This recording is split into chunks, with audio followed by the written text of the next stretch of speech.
Hi, my name's Avia Rosen, and I am an alcoholic and a breast cancer survivor. When I was 29 years old, I had 8 years of sobriety at that time and had been married for 4 years with 2 little boys, 1 and 3 years old.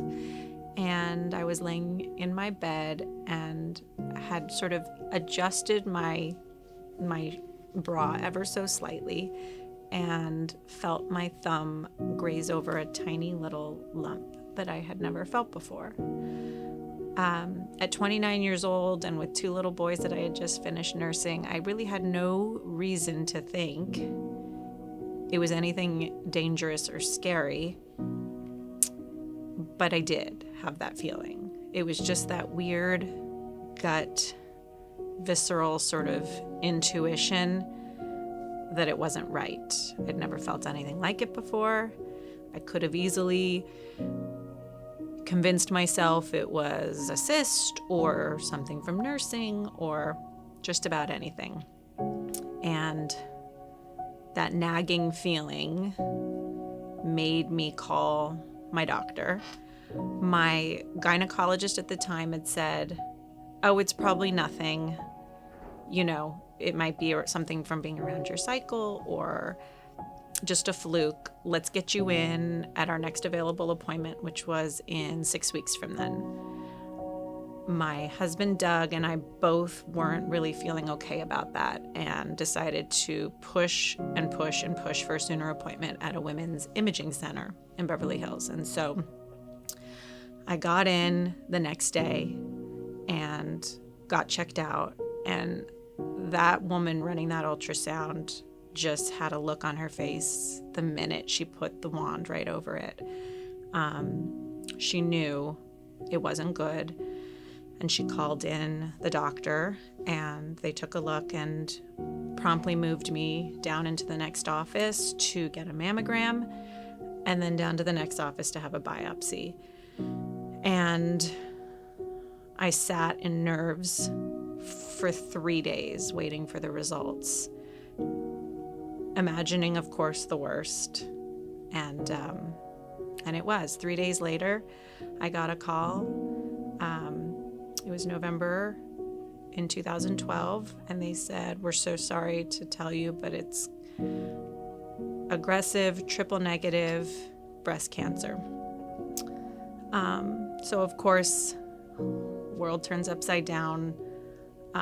But we got into action mode right away and got in with a fantastic doctor, Philomena McAndrews, and put together an incredible plan that would hopefully give me my best chances at survival.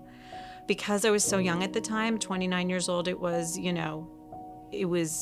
imperative that I get some testing done for gene mutations and genetic predispositions, and so I did get tested, and it came back that I had the BRCA1 gene mutation, which puts me at an 87% lifetime risk of breast cancer and 45% risk of ovarian cancer.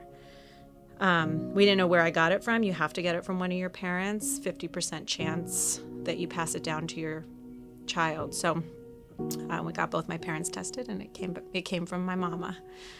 Thank goodness she's not sick and hasn't been sick, but now she monitors herself very closely, knowing that she has it.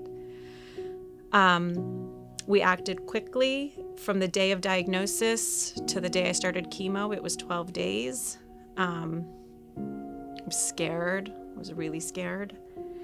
This is sort of where addiction and cancer intersected for me. It was the only time in my sobriety that I even felt tested, that my sobriety felt tested. I had such a strong desire to not feel what I was feeling. I was in the fetal position, just in such fear, because I didn't know what the outcome was going to be of this diagnosis. And I felt pretty sure that if I took a drink, I'd feel a whole lot better, at least for that night. But I had learned enough at my time in Beit Tshuva and in recovery to know that, I played the tape forward. And I knew that if I had that drink, Sure, I might have felt better for a couple of hours. But that next morning, I was going to wake up, I was still going to have cancer, and I would have lost my recovery. And I just had enough recovery in me to know that it wasn't going to make anything better. But it really was the only time that, up until that point in my sobriety that I'd felt tested.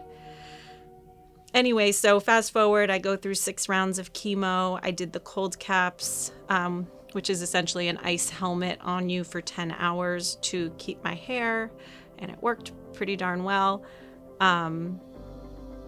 And I just put one foot in front of the other, and I tried to stay brave for my kids, and got through the chemo. And then I had a double mastectomy and reconstruction. It was about 7 surgeries in a year. I had radiation, and I stand here today. I think it's been 9 years since that journey. And I feel so proud to be a breast cancer survivor, to be sober. We had another little boy after all of that. And I'm just grateful to live here to tell the tale and to share my story for anyone it might help. There was a woman who called me right when I was diagnosed, and she could hear the fear in my voice, and she didn't know me, but we had a common bond in that we were both diagnosed with breast cancer. And she said to me, "Stop imagining your funeral and close your eyes and imagine yourself at 70 years old in a rocking chair holding your grandchild." And it was this thought replacement approach she took with me, and it got me through. It was just, she treated me with such grace. And if I can do that for anybody, it will feel like I'm giving back the way she gave to me. So I guess my piece of advice would be to listen to your instincts, trust your gut. Don't justify something away if you don't think it's, if you don't think it's really something to worry about. Check on it, especially during COVID right now. I think people put off so many appointments and, haven't put their health first necessarily. And it can make or break your diagnosis. Catching things early and checking and being diligent and being your own advocate, because no one can advocate for yourself like you can. So that's all.